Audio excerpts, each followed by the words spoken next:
একজন মানুষ যখন ইন্তেকাল করে, মৃত ব্যক্তি দুনিয়াতে তিনটা জিনিস ছেড়ে যায়। তার মধ্যে এক নম্বর হচ্ছে তার নেক আমল। কি? নেক আমল। যে নেক আমল মানুষ বললে কখনোই নেক আমল ওই ব্যক্তিকে ছেড়ে যায় না। কবরেও ওই নেক আমল তার সাথে থাকে, হাসরেও, কিয়ামতের ময়দানেও, ফুলসিরাতে, মিজানের পাল্লা, এমনকি ওই ব্যক্তিকে জান্নাতে নেওয়া পর্যন্ত এই নেক আমল আল্লাহ তাআলার সাথে যুদ্ধ করতে থাকে। সুবহানাল্লাহ। দুই নম্বর হলো একজন মৃত ব্যক্তি যখন ইন্তেকাল করে, মৃত ব্যক্তি সন্তানাদি রেখে যায়। এখন এই সন্তানাদি হয়তো নেক হবে, না হয় বড় হবে। নেক সন্তানাদি হোক আর যাই হোক, পৃথিবীতে আসলে আমাদের আপন বলতে পৃথিবীতে আত্মীয় স্বজন সম্পর্ক সব থাকতে পারে, কিন্তু দুনিয়াতে আল্লাহর চেয়ে আপন আর কেউ নাই। সুবহানাল্লাহ। আল্লাহর চেয়ে আপন আর কেউ নাই। দেখেন, আপনি দুনিয়াতে যে নেক সন্তান বলেন আর বড় সন্তান রেখে যান, যেই সন্তান আপনি রেখে যান 40 দিন পরে আপনার সন্তান আপনাকে উড়ে যাবে। এমনকি যে স্ত্রীর জন্য আপনি রাত দিন একসাথে করেছেন, স্ত্রীকে আপনি এত ভালোবেসেছেন, মৃত্যুর রাতটা দিন পর্যন্ত স্ত্রী আপনাকে সাথে রাখতে রাজি নাই। ঠিক কিনা বলেন? আপনি যেদিন মরেন সেই দিন থেকে স্ত্রী তার পাশে আপনাকে রাখবে না। তবে পরিপূর্ণ ভুলে যাবে 40 দিনের মধ্যে, ওই স্ত্রী পরিপূর্ণ আপনাকে ভুলে যাবে। কিন্তু আল্লাহ তাআলা তারপরেও 4 মাস 10 দিন ইদ্দত পালনের সুযোগ দিয়েছে, এবং 4 মাস 10 দিন একজন স্ত্রীকে স্বামীর জন্য কাঁদার জন্য, শোক পালন করার জন্য সুযোগ দিয়েছে। কিন্তু আসলে 4 মাস 10 দিন লাগে না ভুলতে। কি 40 দিনের ভিতরেই কিন্তু সব কিছু ধুয়ে মুছে সাফ হয়ে যায়।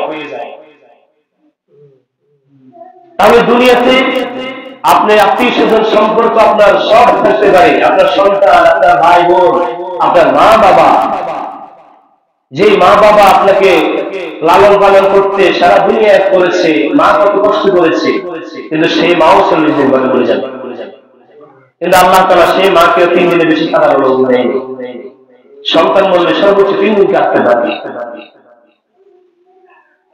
তাহলে আপনি যে সন্তান দেখে যান, সেই সন্তান আপনার কাজে আসতেও পারে, নাও আসতে পারে। হয়তোবা সাময়িক আপনার কাজে আসবে যদি নেক সন্তান আপনি রেখে যান। আর যদি বদ সন্তান আপনি দুনিয়াতে রেখে যান, তাহলে এই বদ সন্তান শুধুমাত্র আপনার কবর আযাব বৃদ্ধি করবে। নাউযুবিল্লাহ। শুধুই কবর আযাব বৃদ্ধি করবে। আর 3 নম্বর হচ্ছে আপনার সম্পদ। যে সম্পদটা আপনি মৃত্যুর পর পরে, যে সম্পদের জন্য আপনি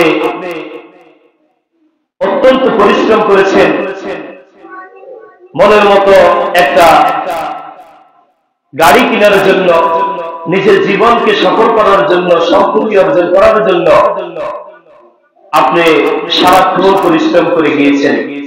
আপনি ইন্তেকালের পরে আপনার টাকা, আপনার জমি, এগুলার সাথে সাথে আপনার সন্তানদের মধ্যে বন্টন হয়ে যাবে। যেটার একচ্ছত্র মালিক ছিলেন আপনি, যেটার একমাত্র ওয়ারিস ছিলেন আপনি, আপনি মরার পরে আপনার 4 সন্তান, আপনার 8 সন্তান, 10 সন্তান সেটার মালিক হয়ে যাবে, ওয়ারিস হয়ে যাবে। আপনাকে সেগুলোর মালিকও আর বলা হবে না। এমনকি যে গাড়ি আপনি শখের গাড়ি কিনেছেন, সেই গাড়ি হয়তোবা আপনার কোন সন্তান দখল করবে, অথবা সেটা বিক্রি করার জন্য তারা কি কাস্টমার খুঁজবে। সেই জিনিসগুলা, চাকরি, ব্যবসা, এই ব্যবসা প্রতিষ্ঠানে হয়তো এরপরের দিন থেকে আপনার সন্তান বুঝবে, অথবা বিক্রি হয়ে যাবে, নিলাম হয়ে যাবে। তাহলে বলেন, সম্পত্তির মধ্যে থেকে কোন সম্পত্তিটা আমার সাথে গেছে? যে গাড়ি কেনার জন্য আমি শ্রম দিলাম, দিন রাত ত্যাগ করলাম, নামাজ পড়লাম না, আল্লাহ তাআলা 5 বার মসজিদ থেকে ডাকলো, আমি গেলাম না, যে ঘর বানালাম মনের মতো, যে সম্পত্তি আমি অর্জন করলাম, আমার ইন্তেকালের পরে কোন সম্পত্তিটা আমার সাথে গেল বলেন? কোন সম্পত্তি যাবে? আমার ভাইরা, তাহলে আমরা তিনটা বন্ধু পেলাম। এক নম্বর হচ্ছে মৃত ব্যক্তির আমল নামা, নেক আমল। দুই নম্বর হচ্ছে নেক সন্তান। তিন নম্বর হচ্ছে সম্পদ।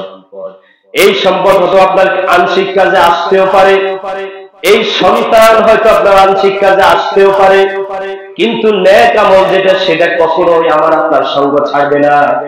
আপনি ধরে নেন আপনার ঢাকা শহরে খুব ঘনিষ্ঠ তিনজন বন্ধু আছে, যাদের ছাড়া কখনো আপনি খাইতেন না, যাদেরকে কখনো আপনি ছাড়তেন না, সবসময় আপনার কাছে রাখতেন। একদিন আপনি ইচ্ছা করলেন আপনি বাড়িতে আসবেন, কিন্তু আপনার তিনজন বন্ধু একের সাথে কখনো তাদেরকে আপনি ছাড়েন নাই, কিন্তু তারা তো তাদের বাড়ি তো আলাদা আলাদা। আপনার অন্তরঙ্গ বন্ধু আপনি চান বাড়িতে আসতে, তিনজন বন্ধুর মধ্যে তিনজন বন্ধু বলল ঠিক আছে তোমাকে চলো আগিয়ে দিয়ে আসি। তিনজন বন্ধু আপনি জোনাকি গাড়ি থেকে টিকিট কাটলেন। একজন বন্ধুর বাড়ি হচ্ছে কুমিল্লা, আরেকজন বন্ধুর বাড়ি হচ্ছে ধরেন সাতারপায়া চৌরাস্তা। তাহলে কুমিল্লার বন্ধু কুমিল্লা পর্যন্ত আপনাকে আগায় দিয়ে সেইখান থেকে বিদায় হয়ে গেল, চলে গেল। আংশিক কাজে আসলো কি আসলো না বলেন? আংশিক কাজে আসলো। এরপরে আরেকজন বন্ধু আপনাকে সাতারপায়া চৌরাস্তা পর্যন্ত আগিয়ে দিয়ে সে তার বাড়িতে চলে গেল, তাহলে সেও আপনার কি আংশিক কাজে আসলো। এরপরে তৃতীয় বন্ধুটা সে বলল তোমাকে বাড়িতে পৌঁছায় দিয়ে তারপরে আমি বাড়িতে যাই, বললে সুবহানাল্লাহ। ওই বন্ধুটা আপনাকে ছাড়ে নাই, আপনার বাড়িতে পৌঁছায় দিয়ে তারপরে সেই বন্ধুটা সেখান থেকে বিদায় নিল। তাহলে দেখা গেল তিনজন বন্ধুর মধ্যে সর্বঘনিষ্ঠ বন্ধু হলো সে, যেই ব্যক্তি আমাকে বাড়িতে পৌঁছায় দিয়ে তারপরে সে চলে গেল। ঠিক কিনা বলেন? প্রিয় ভাইরা, আমাদের আমলনামা, আমাদের সম্পদ, আমাদের সন্তানের উদাহরণটা সেরকম। আমার সম্পত্তি আমার ইন্তেকালের সাথে সাথে আমার সঙ্গ ছেড়ে দিয়েছে, বাকি রইল কিছু পথ আমার নেক সন্তান।